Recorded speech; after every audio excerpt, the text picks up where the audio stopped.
بسم الله الرحمن الرحيم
Assalamu alaikum. It is Tuesday, the 31st of May 2022. In our series, Reflections on the Holy Quran, this is broadcast number 319.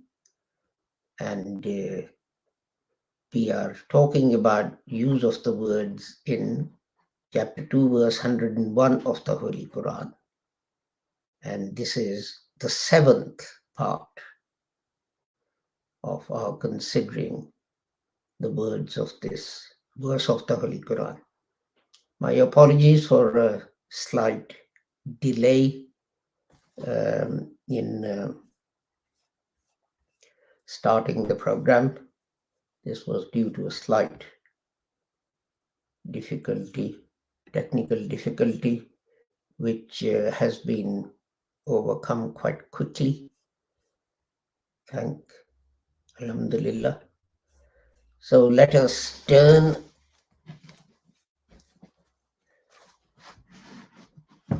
to our broadcast. These broadcasts are brought to you courtesy of Laser Lahore Ahmadiyya School for Education in Religion. And Laser is a department of Ahmadiyya Anjuman Ishaat Islam.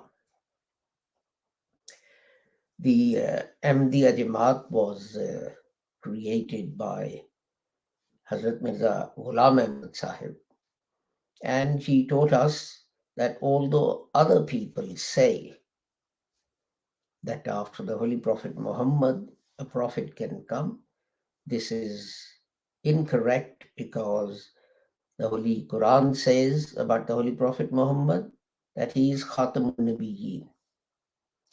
And the Holy Prophet explained this by saying, La Nabi Abadi, there is no prophet after me.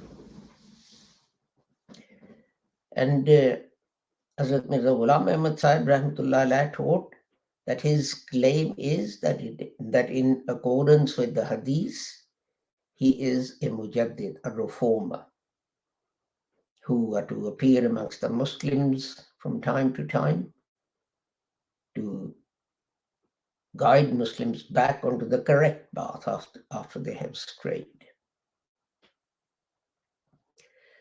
And he said that his distinction was that other ahadith also speak of the coming of a Messiah and a Mahdi, and these titles applied to him. He also taught that Muslims show too much haste in declaring each other heretics and kafirs and so on. He said this is against what the Holy Prophet commanded, because the Holy Prophet said that if one reciter of the kalima says to another reciter of the kalima, you are not a Muslim, then it's the person saying it who's the heretic. Just think on these words. And Hazrat Mirza Ghulam Ahmad also taught that others believe that some prophetic revelation has been missed out from the Holy Quran. And some that is in the Holy Quran has been abrogated, cancelled. He said this cannot be correct because in the Holy Quran, God says, I have revealed it and I will guard it. And if something is missing from the Holy Quran, that means the Holy Quran is not complete, na'uzubillah. And if parts of it are abrogated or cancelled, that means that it's not perfect. This is why abrogation has to take place, because something is not correct or perfect. But the Holy Quran is perfect and complete. And Hazrat Sahib stressed that jihad is a fundamental duty of every Muslim. But jihad is defined by the Holy Prophet Muhammad, who said, when returning from fighting, that Muslims were returning from Jihad-e-Asghar, the minor jihad, the minor struggle, to Jihad-e-Akbar, to major struggle. And then went on to explain that the major struggle is jihad bin nafs. Holy Prophet sallallahu alaihi wasallam used these words himself. Jihad bin nafs, a struggle with your own self, your own greed, your own desires, for worldly gain at the expense of the hereafter. So let us now turn to the Holy Quran and verse 101, which we have been talking about. أعوذ بالله من الشيطان الرجيم بسم الله الرحمن الرحيم فلما جاءهم رسول من عند الله مصدق لما معهم نبذ فريق من الذين أوتوا كتاب الله وراء ظهورهم كأنهم لا يعلمون.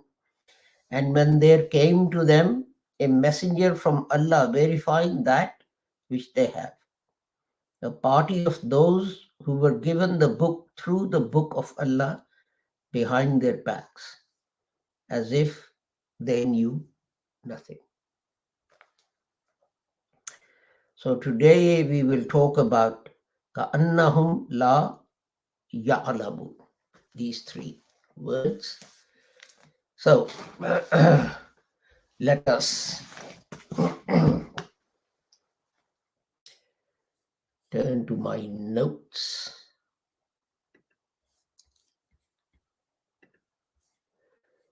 So the first word, as I said, that we look at is ka'annahum.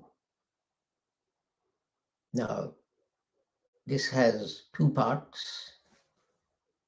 Although it's one word, it has what's called two morphological segments, if you like. Technical explanations. Basically, what it means is that this is an expression made up of two things, anna and hum. Hum is a pronoun and it's third person masculine plural. If you really want to know, I don't think many people want to go into these grammatical fine points, but there we are. They. them. Here it means they. And the other kanna, other part, kanna, it's in English called the accusative particle. So there's not a lot you can say. The anna stands for as if, and whom is the pronoun they. And let's then move on to the next word, which is la. La stands for negation. And so, like um, in this verse here, la ya'lamoona.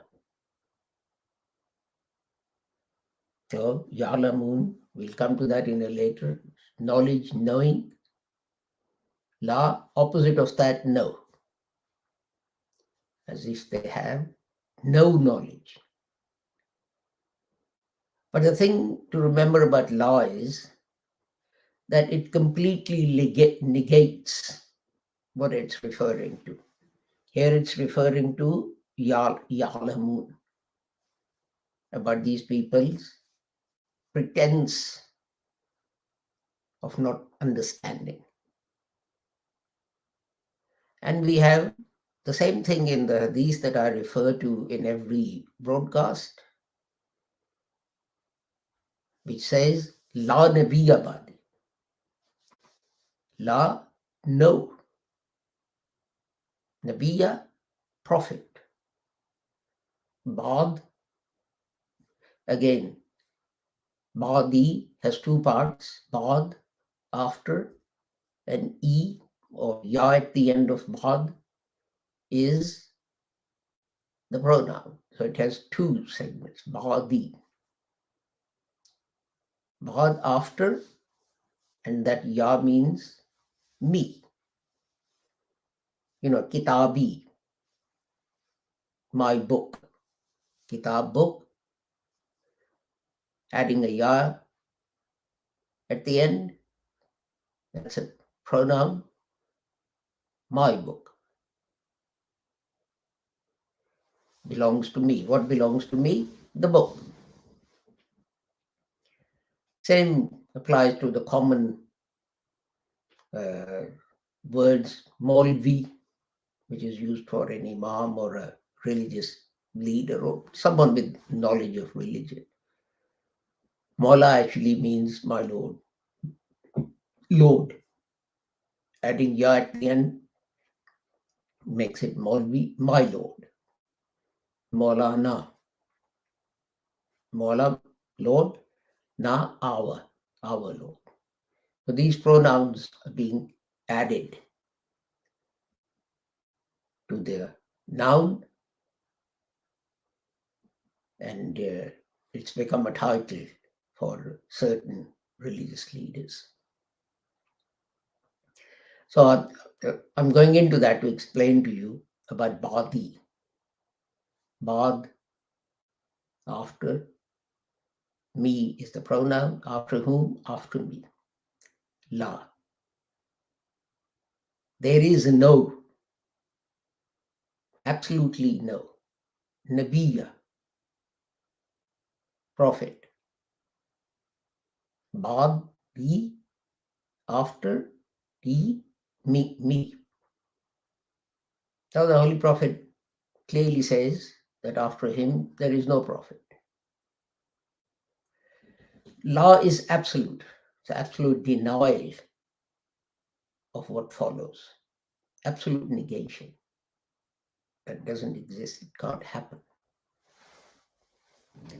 So those who try and argue that somehow a prophet can come need to reflect upon this hadith of the Holy Prophet Muhammad, that no prophet can come after the Holy Prophet Muhammad.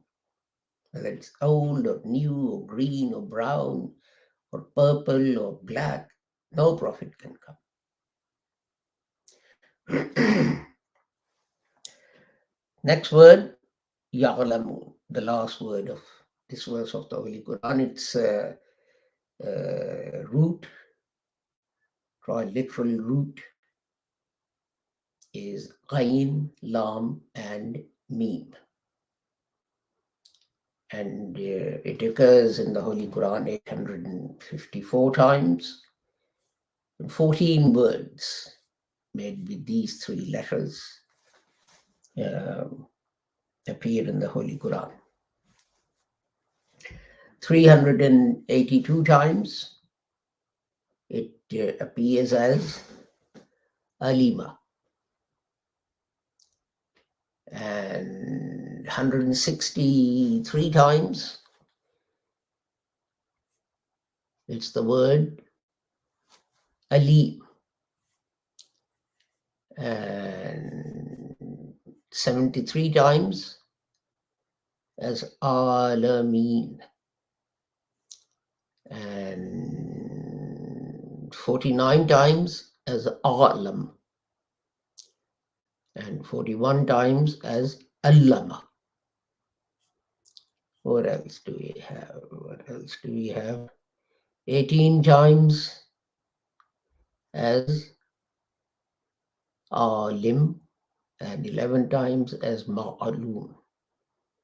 Now these words, which are made from these three letters, like ilm, ali, malumat, alim, ma'alum, mu'allam, these are all common words in Urdu. But the problem that arises is this, that Urdu has restricted the meanings of these words. So whereas in Arabic, the word would be very broad, in Urdu, what they would do is just take and use one meaning of that word, which is fine. But the problem with that is that people then start thinking that that word only has that one meaning. And the breadth of the words or of the meanings is lost. And then this leads to problems because, if someone then in Urdu uses a word in its Arabic sense, then people get confused. Al-alimu actually means to completely know and understand something. And you can do that by knowing about the thing or by its attributes. If someone says Shahid, which is my name, now people don't have to know my attributes like my color and height and weight and where I live and so on to realize it's me. Immediately their brain tells them it's that person.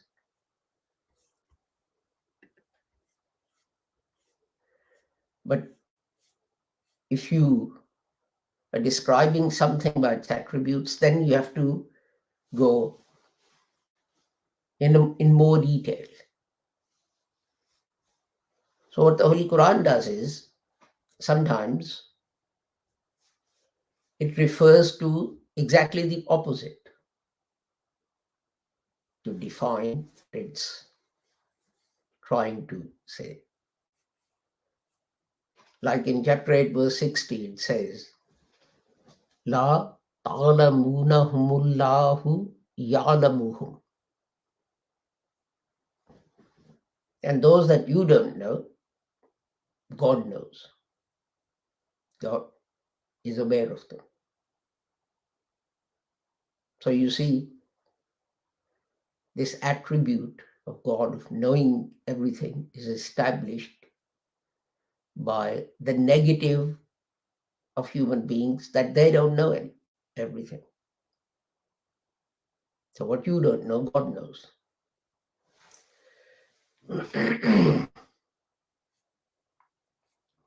And in fact, knowledge can be of two kinds. One is sort of theoretical, and the other one practical. Theoretical knowledge is, like learning calculus. Once you've learned calculus, that's it. That's the end of the story. That's enough. You need do no more. If you're learning differentiation, as long as you know if y equals x squared dy by dx is 2x, that's it. You don't need to go into its application to economic theory or vaccination or anything else. You learn everything about differentiation or integration or anything. These days, perhaps when each topic is so wide and broad that you can only concentrate on particular bits of that topic, it still applies. Once you know that part of the topic, that's it. Your theoretical knowledge is complete and you know all about it. But then practical knowledge applies to those things where it's not enough just to know about something. See, I can read a medical book and I can find out how to do a heart transplant. And, and if I'm really careful, what I'll do is I'll go to YouTube and I'll look at some videos and say, all right, okay, so the book is saying this. First I've got to divert this man's blood supply through this machine by these tubes so that blood keeps flowing and his organs don't die. All right. Then I've got to cut here and I've got to cut there and I've got to remove the old heart and whatever else. But that doesn't mean to say that I can lay someone down and do a heart transplant or take their appendix out or whatever. Because when you come to do these things practically, you come across many problems. Many problems. Car mechanic, if he goes to technical college and he's got all the theory and he passes his exam with flying colors, you think if he gets a job in a workshop repairing cars on the first day, they're going to let him loose on some car? No, they're not. They're going to put someone with him to supervise him, to teach him the practical aspects. The theory will say, okay, so you need to change the air filter or the oil filter. So what you do is you take a spanner or something and you loosen this nut and you take this off, and there's the air filter that is, look, it's dirty and horrible. And here's a nice clean one. Put it in, put the lid back on, tighten the nut, and hurrah. What happens if someone inexperienced tries to loosen that nut and that nut is stuck and he can't loosen it? He doesn't know what to do. What happens if he breaks it? Anything can happen. So his knowledge is not complete until he's practiced it. This is why for people who need to practice things before they can understand them, like car mechanics, surgeons, plumbers, bricklayers, electricians, they have to not just read the books, but also practice doing these things. This applies to lawyers as well. It's all very well reading what books of law say, but when you actually come to advise clients, you have to keep the practical implications of things in mind. You know, a poor man wants to sue a newspaper because they've said something wrong about him. And the trial is going to cost £100,000. And there is a chance, the chances of this man winning are 60-40. So what happens if he loses? And he's forced to pay £100,000. The only asset he has is his house. If he sells that to pay the legal fees, he's going to be homeless. What would you say to such a person? You obviously won't say to him, go down this route. Because there is a danger that it can completely destroy the person. And it has happened. Two neighbors had a dispute over 1 foot of land. One neighbor put a fence up. The other neighbor was saying that he's taken 1 foot of my land. And they went to court. They went to county court. And the person who lost appealed to the High Court. And the person who lost appealed to the Court of Appeal. And by the time the dispute was sorted out, I can't remember in whose favor it was. One of the neighbors had to actually sell his house. I think it was the neighbor who was claiming the extra 1 foot. He had to sell his house to pay the legal fees. What was the point? Some of it is, not being properly advised and so on, and that kind of thing. But anyway, and, some of it may be that the lawyers just wanted to make money. But there we are. Now, there's also, you see, you can also look at knowledge from another aspect, and that is that knowledge that is perfect and complete. And knowledge, things or conclusions that we draw depending upon our experience and experimentation and all this kind of thing. The perfect and complete knowledge is the revelation humans receive from God. God has said so.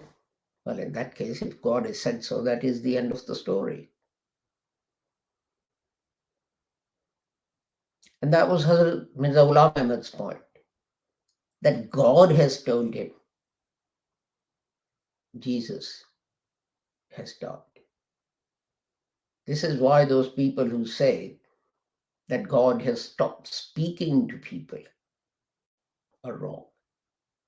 Yes, we agree no prophet can now come. That is correct, that no prophet can now come. But at the same time, God continues to guide people. You see, take this death of Jesus. Prominent scholars say Jesus is sitting up in heavens. Those equally prominent on the other side say, no, Quran says Jesus has died. Who would you believe? Hazrat Mirza Ghulam Ahmad Sahib said, God has told me that it's written in the Holy Quran that Jesus has died. And that's the point. It is God saying that, not Maulana X or Imam Y or whoever. And the other thing to remember is this. See, a couple of 100 years ago, 200-300 years ago, Newton came up with the theory of light. And he said light is particles, one following another. There was another guy around at the same time, Huygens, and he said, no, light is a wave, like a sea wave.